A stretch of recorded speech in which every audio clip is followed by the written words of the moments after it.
Mobile पर game खेलता रहा और दिन में शॉप पर सो जाया करता। एक दिन मनीलाल हमेशा की तरह शॉप पर सो रहा था।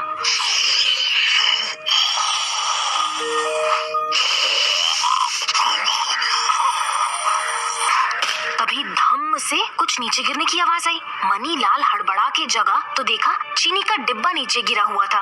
मनीलाल चीनी समेटने के लिए नीचे झुका तो मेज के नीचे उसे पता है क्या दिखा? सोने का सिक्का। Yes, gold coin. मनीलाल को बिलीव ही नहीं हुआ। मनीलाल बहुत खुश हुआ। उसने मन ही मन सोचा, इसे तो सेलिब्रेट करना बनता है। फिर उसने सोचा, पर मैं सेलिब्रेट कैसे करूं? उसने सामने टेबल पर देखा कि उसकी फेवरेट एल्पेनलीबे जस्ट जेली की सारी शेप्स जैसे बेयर और बॉटल, कार और प्लेन के पैकेट्स रखे थे। क्योंकि शहर के सब बच्चों की तरह जस्ट जेली उसकी भी फेवरेट थी, तो बस फिर क्या था, उसने एक एक करके सारी जस्ट जेली खा ली और बहुत खुश हुआ। और फिर उसके मन में लालच आ गया। उसने शॉप के मालिक को बताने की बजाय उसने गोल्ड कॉइन को अच्छी तरह सैनिटाइज करके अपनी पॉकेट में रख लिया। अब वो सोचने लगा कि अब तो वो बहुत रिच हो गया है, अब वो क्या क्या करेगा। सोचते सोचते वो फिर से सो गया। मनीलाल ने सपने में देखा,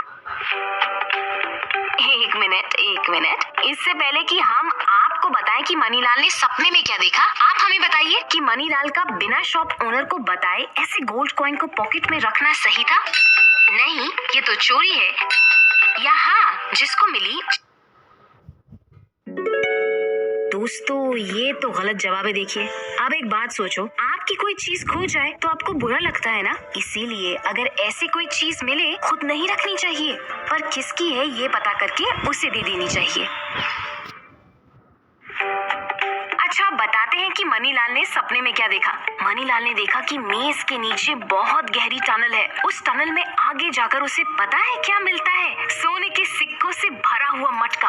अब तो मनीलाल खुशी से नाचने लगा। उसने सपने में गोल्ड कॉइन से राशन की दुकान खरीद ली और सबको हाई प्राइसेस में सामान बेचने लगा। सपने में ही मनीलाल की मॉम ने समझाया, मनीलाल, लालच बुरी बला है बेटा। और मनीलाल के पापा ने भी समझाया,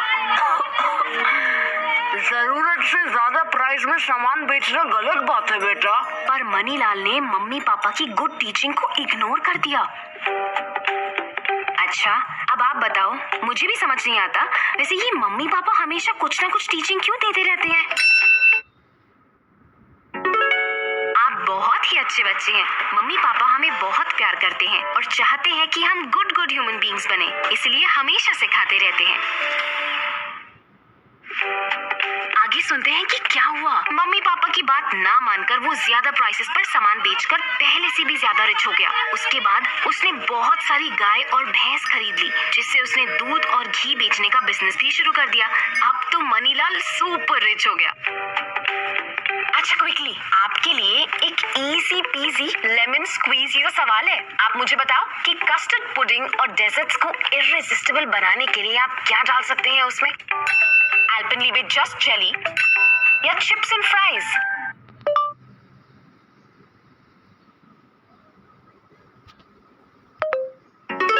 वाओ, करेक्ट जवाब दे चुके हैं आप। एल्पेनलीबे जस्ट जेली में 25% फ्रूट पल्प तो होता ही है, तो हम उसको कस्टर्ड, पुडिंग और डेजर्ट्स में डालकर Alpenliebe just jelly strawberry, just jelly bears, bottles, cars and planes बनाते हैं। आ जाओ, कहानी को आगे बढ़ाते हैं। तभी फिर से जोर से आवाज आती है।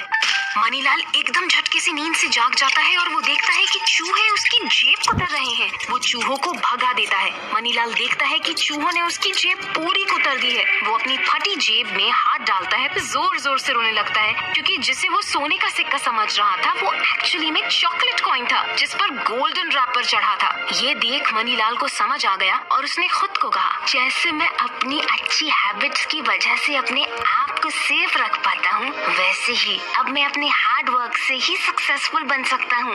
लाइफ में अब से नो शॉर्टकट्स। कहानी अच्छी थी ना? तो अब आप मुझे बताओ कि इस कहानी से हमें वेरी गुड।